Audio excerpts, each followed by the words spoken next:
Hey guys, and welcome back to my YouTube channel. So today I only have a very quick follow-up for you, as there was such a lot of controversy about the Explorer 36 and if it would be the right size or if it's too small. And so I thought I would do one last follow-up video on this, as it's still a very expensive watch, and with these videos I want to help you to make the right decision, to find the right watch for you. But keep in mind, this is only my opinion, and with my videos I'm not representing the whole watch community. So again, it's only just my personal opinion. And before I start to show you again some of the measurements, I wanted to quickly speak about the watch score. So there's often the feedback, yeah, I'm rating the watches too low and so on and so on. But also over here, so first of all, it's my personal opinion, yeah. The watch score is not the score of a professional watchmaker. It also doesn't represent the watch community. As said, it's just my personal opinion, how much I like the watch, and so on and so on. And then you also have to take into consideration that the Explorer 36 scored 68 out of 100, which is in my score a very good rating. So it's actually not a bad score, yeah? Maybe it seems like that, but it's definitely not. And especially you have to take into account that I have a lot of friends here in Dubai that buy the craziest watches you can imagine, like super complicated Patek Philippe watches over Vacheron Constantin to Audemars Piguet. Basically all the high horology brands are here, and lots of those pieces are in our watch club. So of course I'm in the lucky position to check out those pieces, yeah.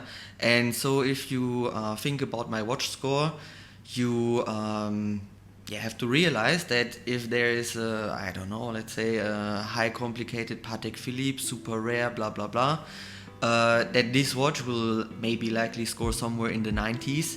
So where would you then position a Rolex Explorer 36? Yeah, in my view, it will not come close to such a score then, as said, the top quarter is really for the watches that do everything perfect in my opinion, yeah.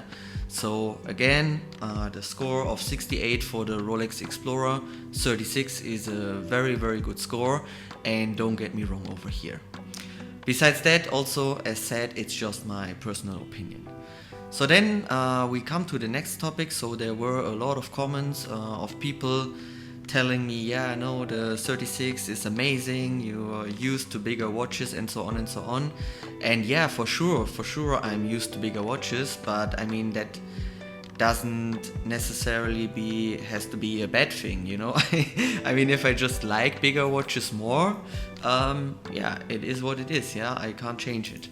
And yeah, I mean, look, the Explorer 39 on my wrist,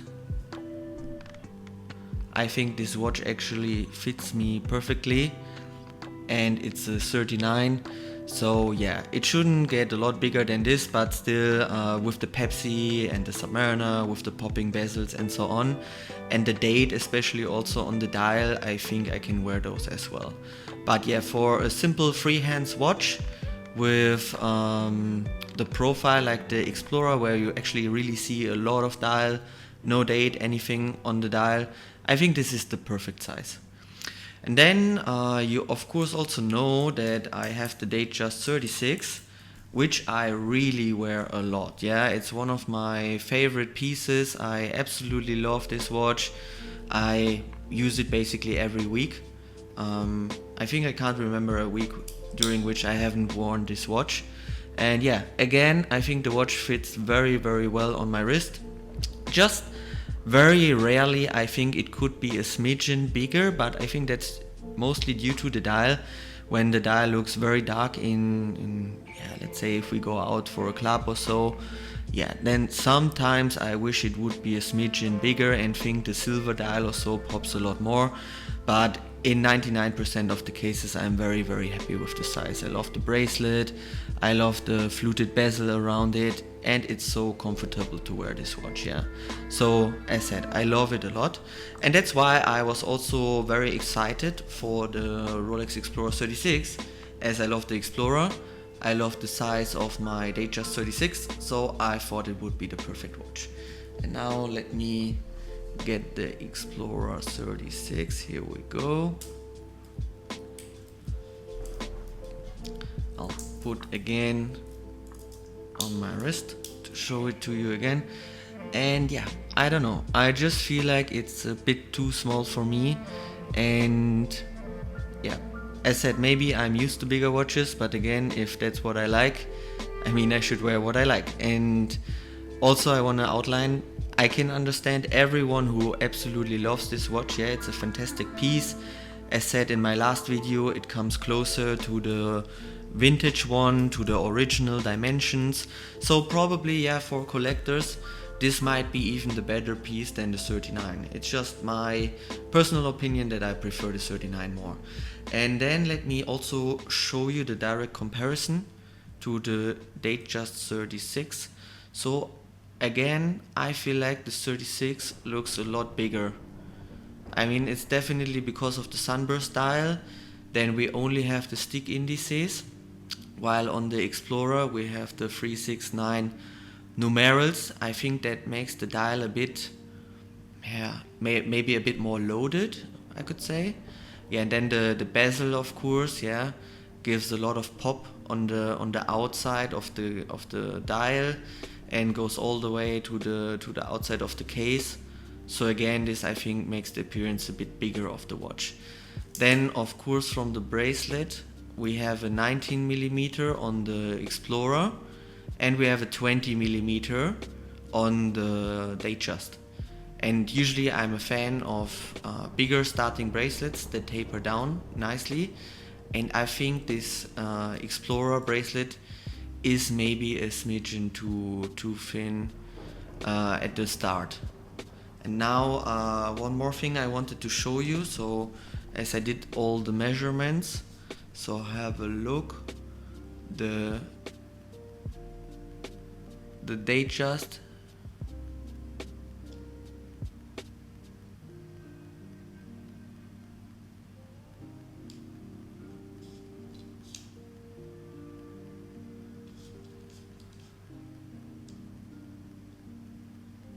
So the DateJust comes at 35.8. I'm not sure where the camera is today, not so good. Yeah, 35.8. So it's very close to the advertised 36mm. And now let's have a look at the Explorer. And I mean, you know the dimensions already. So yeah, it's somewhere always between 35.2 to 35.3. So there's around 0.5 millimeter difference between the DateJust 36 and the Explorer 36.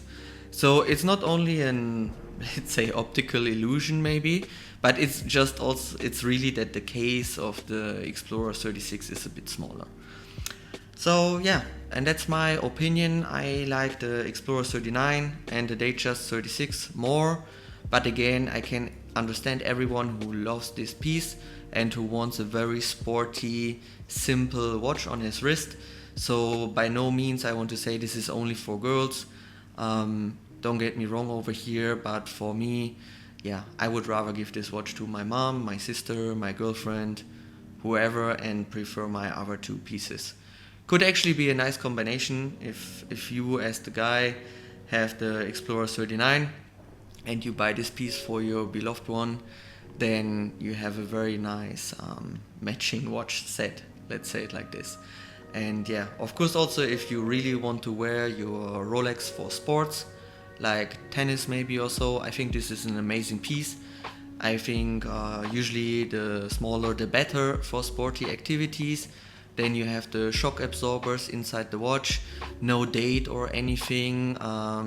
So yeah, perfect watch I think for doing good outdoor activities, maybe, or definitely even better than the Explorer 39 for that, I guess. But yeah, overall, as said, I think now you know my opinion. All watches are amazing, but for me, those two on the left side are the right ones. And yeah, with that, we are at the end of my Rolex Explorer 36 series. I think I gave you all information that you somehow could need. Maybe one last, which I haven't mentioned yet. My wrist size, as you always ask that, is around 6 inch. When in cold conditions, yeah, like now inside with the AC on.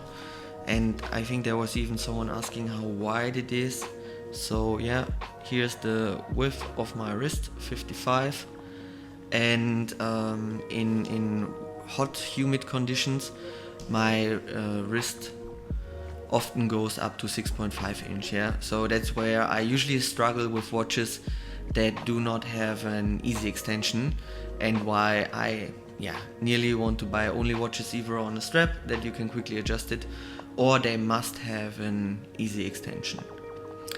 Yeah, and now finally with that we are at the end of the video, guys. I hope you learned a few more things. Thank you for watching, stay healthy, and bye bye.